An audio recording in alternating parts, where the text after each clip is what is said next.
안녕하세요. 수학 잘하는 공부법을 가르쳐드리는 대치동 황 원장입니다. 시험에서 아는 문제를 틀려 성적이 떨어지는 이유 중 오늘은 두 번째, 시험에서는 틀렸는데 집에 와서 풀어보니 맞추는 그런 경우입니다. 시험에서 틀린 문제를 집에 와서 맞추는 이유와 그 해결 방법을 바로 시작하겠습니다. 우선 이런 학생의 공부 습관을 살펴보겠습니다. 여기 A라는 문제가 있습니다. 이 학생은 이 문제를 보고 바로 노트나 또는 책에 풀이를 합니다. 그런데 틀렸네요. 틀린 걸 안 학생은 지우개로 풀이를 지우거나 아니면 다른 곳에 다시 풀이를 합니다. 그런데 이번에도 틀렸습니다. 그러면 이 학생은 또다시 같은 방법으로 문제를 풉니다.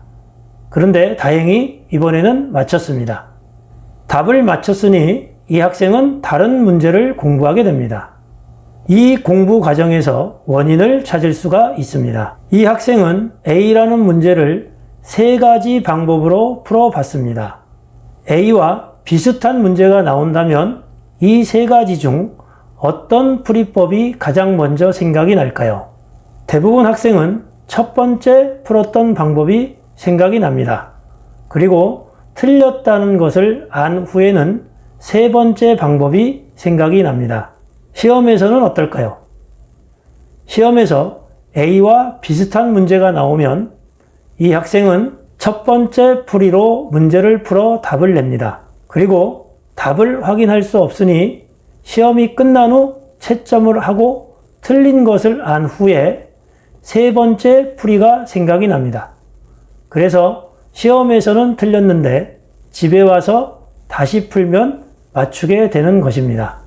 원인을 찾았으니 해결 방법을 제시하겠습니다.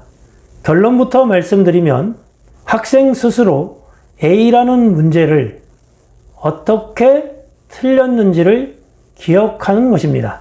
그렇다고 문제를 무조건 외울 수는 없으니 다음과 과정을 거칩니다. A라는 문제를 틀렸을 때 세 번째의 바른 풀이 방법에 도달하는 과정은 상관이 없습니다. 예를 든 학생처럼 반복해서 풀어서 모범 답안을 찾을 때까지 풀어봐도 되고 해설지를 봐도 상관이 없으며 선생님께 질문을 해서 찾아도 상관이 없습니다. 중요한 것은 세 번째 풀이를 안 그 다음입니다. 반드시 A라는 문제의 바른 풀이 방법을 정리해보고 연습하는 것입니다. 그리고 시험 보듯이 다시 풀어보는 것입니다. 이후에 일정한 시간이 지난 후에 이 문제를 반드시 시험 보듯이 다시 풀어봐야 합니다. 그래서 A라는 문제를 봤을 때 본능적으로 세 번째 풀이 방법이 생각이 나도록 연습을 하고 반복을 해야 합니다. 다음은 예방법입니다. 수학 공부는 다음 세 가지 단계를 거칩니다.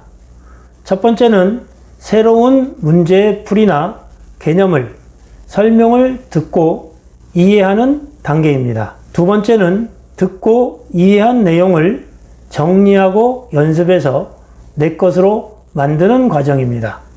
이 경우에 공식을 외울 수도 있고 풀이를 반복해 볼 수도 있습니다. 중요한 것은 내가 공부한 문제를 시험 보듯이 스스로 풀 수 있는지를 반드시 확인해 봐야 하는 것입니다.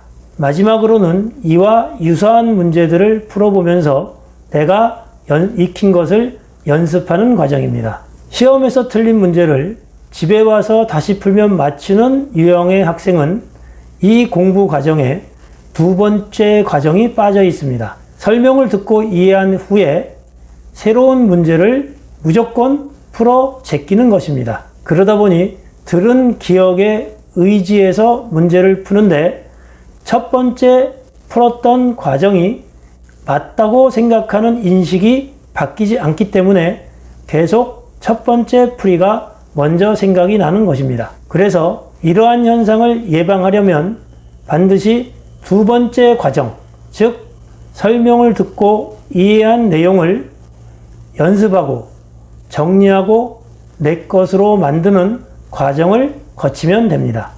하나의 개념을 정확히 내 것으로 만드는 공부를 할 때 실력이 쌓이고 성적이 오르게 됩니다. 지금까지 본 영상을 시청해 주셔서 감사합니다. 자녀의 수학 공부에 도움이 되는 유익한 내용으로 다시 찾아뵙겠습니다. 대치동 황 원장이었습니다.